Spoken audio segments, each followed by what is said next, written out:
şprislə qarşılaşırıq. Termodinamik inyeksiyalardan söhbət gedir.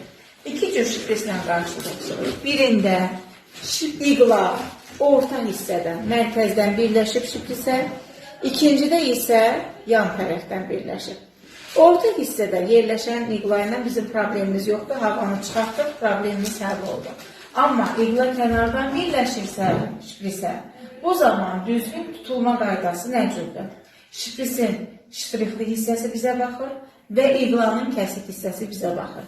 Çünki dəri üzərində şpris rahat hərəkət eləsin. Dərinlik bizə mane olmasın deyənə.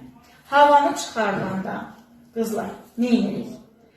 Vuraraq, daha da köpükləndirib çıxartmırıq.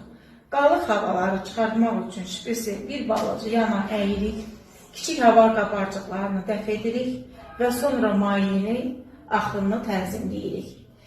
Divara yapışıb qalmış kiçik hava qabarcıqları önəmli deyil, qorxusu yoxdur. Narahat olmayın. İkincisi, məntiqi, fiziki, kimyəvi qaydaları nəzərə alaraq hava yüngüldür, su ağırdır. Biz aşağıya doğru hərəkət etdiyimiz zaman onsuz da aşağı enən hissə maye olacaq. Hava qabarcıqları yuxarı yığılmış olacaq. Uzaqbaşı dərman preparatı da axırında saxlayırıq əlimizi.